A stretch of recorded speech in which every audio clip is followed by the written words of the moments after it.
Hi mehndi designs எல்லாமே நம்ம draw பண்ணி முடிச்சுட்டு லாஸ்ட்டாக தான் ஷேடிங் கொடுக்கணும். அதுக்கு கோனோட டிப்பை இந்த மாதிரி பெருசாக கட் பண்ணிக்கோங்க. கோன் டிப்பை இப்படி பெருசாக கட் பண்ணிங்க அப்படின்னா உங்களுக்கு ஷேட் பண்ணுறதுக்கு ஈஸியாக இருக்கும். இந்த மாதிரி கிறுக்கின மாதிரி ஷேட் பண்ணிங்க அப்படின்னா ஒரு பக்கம் திட்டாக ஒரு மாதிரியாக இருக்கும், ஒரு சைடு டார்க் ஸ்டெயினாகவும் ஒரு சைடு லைட் ஸ்டெயினாகவும் இருக்கும். ஸோ அப்படி ஷேட் பண்ணக்கூடாது. எப்படி ஷேட் பண்ணணும் அப்படின்னா நம்ம திக் லைன்ஸ் ட்ரா பண்ணுவோம் இல்லையா, அந்த மாதிரி தான் நம்ம ஷேடிங் கொடுக்க போகிறோம். இந்த மாதிரி நல்ல திக் லைன்ஸ் அப்படியே ட்ரா பண்ணிகிட்டே வந்தீங்க அப்படின்னா உங்களுக்கு ஷேடிங் பர்ஃபெக்டாக வரும். ஸ்டெயினும் ஈவனாக இருக்கும், ஒரே சேம் கலரில் ஈவனாக இருக்கும்.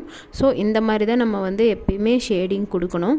ஒரே இடத்துல மெகந்தியை ஃபுல்லாக ப்ரெஸ் பண்ணி விட்டுட்டு அதை ஸ்ப்ரெட் பண்ணவும் கூடாது. தென் இந்த மாதிரி ப்ரெஸ் பண்ணி விட்டுட்டு நம்ம கையை யூஸ் பண்ணி நீங்கள் ஸ்ப்ரெட் பண்ணக்கூடாது. அப்படி பண்ணிங்கனாலும் உங்களுக்கு ஸ்டெயின் ஈவனாக வராது. இந்த மாதிரி யூஸ்ஃபுல்லான டிப்ஸுக்கு நம்ம சேனலை சப்ஸ்கிரைப் பண்ணிக்கோங்க. தேங்க்ஸ் ஃபார் வாட்சிங். தேங்க்யூ.